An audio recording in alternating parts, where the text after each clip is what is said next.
Hi, I'm Erik, your shop foreman here at Russ Darrow Kia.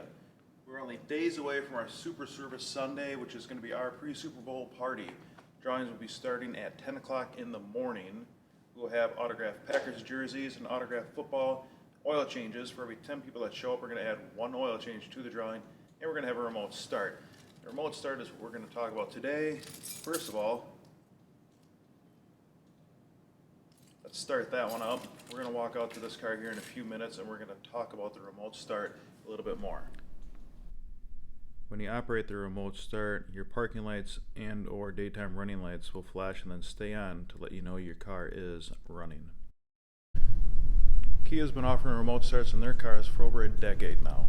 And living here in Wisconsin, I can definitely say it's nice to have a remote start on my car. Walk outside in the morning and have it already warmed up and set to go.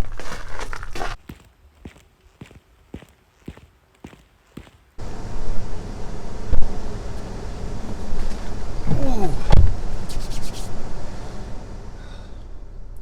Cold outside this morning. It's about 10 degrees out there, but man, it's nice and warm in here.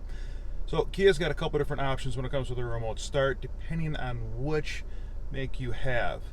So some of them have just a standard fob that you add to it. Some you can program this key fob here to work with the stuff to make it happen. Other ones use the UVO app, which is Kia's app. You can use that to do remote starts, remote access your climate control. You can even set appointments and get maintenance notifications on your vehicle. You can even do things like geofencing. There's a lot of stuff that this app can do, and Kia just keeps adding to it.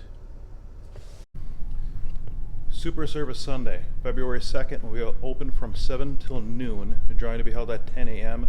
We'll also be broadcasting this live on Facebook, so make sure that you like our webpage and follow us if you haven't done so already. See you soon.